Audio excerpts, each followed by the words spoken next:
Yesterday I got a DM saying that bro నాకు 5 years నుండి salary పెరగట్లేదు అన్నాడు. సరే ఎందుకు బ్రో అని అడిగాను. అడిగినప్పుడు అతను చెప్పిన ఆన్సర్ ఏంటంటే, నేను ఇంకా సెలీనియంతోనే స్క్రిప్ట్స్ ఒకటి రాస్తున్నాను బ్రో, దాని నుంచి నాకేం రాదు అన్నాడు. ఇక్కడ గమనించాల్సింది ఏంటంటే, ఆటోమేషన్ టెస్టర్ అయినా సరే కరెంట్ మార్కెట్కి మన స్కిల్స్ కానీ మ్యాచ్ అవ్వకపోతే మీరు ఒక గ్యాప్ పీరియడ్లో ఉన్నట్టు.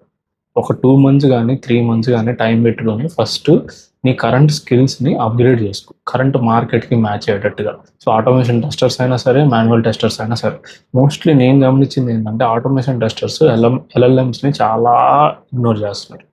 లైక్ మనం ఎల్ఎల్ఎంస్ని ఎలా ఫిట్ చేసుకోవాలి, ఆ స్కిల్స్ ఏం నేర్చుకోవాలి, ప్లస్ ఏ ఇంజనీరింగ్కి ఎలాంటి స్కిల్స్ని మనం మ్యాచ్ చేసుకొని మన కరెంట్ మార్కెట్కి ప్రొఫైల్ సెట్ చేసుకోవాలి. సో ఇలాగా మనం ఆలోచించి థింక్ చేయాలి. ఎందుకంటే ఇప్పుడు టూల్స్ని క్రియేట్ చేసే స్టేజ్కి మనం రావాలి. ఎందుకంటే కోడ్ ఏ చేత రాపిచ్చి కోడ్ని రివ్యూ చేసే కండిషన్కి నువ్వు వస్తే బయట నీ స్కిల్స్కి చాలా వాల్యూ ఉంటుంది. Plus you can expect a good amount of hike in your salary.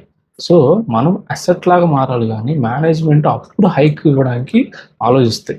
నిజంగా అయితే స్టేజ్ నేషన్కి బయట అసలు ఛాన్సెస్ లేవు. సో ఫస్ట్ ప్రాంప్ట్ ఇంజనీరింగ్తో స్టార్ట్ చేయండి, తర్వాత ఎల్ఎల్ఎంస్, ఆ తర్వాత చిన్నగా ఏ ఇంజనీరింగ్ ఫర్ టెస్టర్ గురించి ఆలోచించి మీ స్కిల్స్ అయితే అప్డేట్ చేసుకోండి.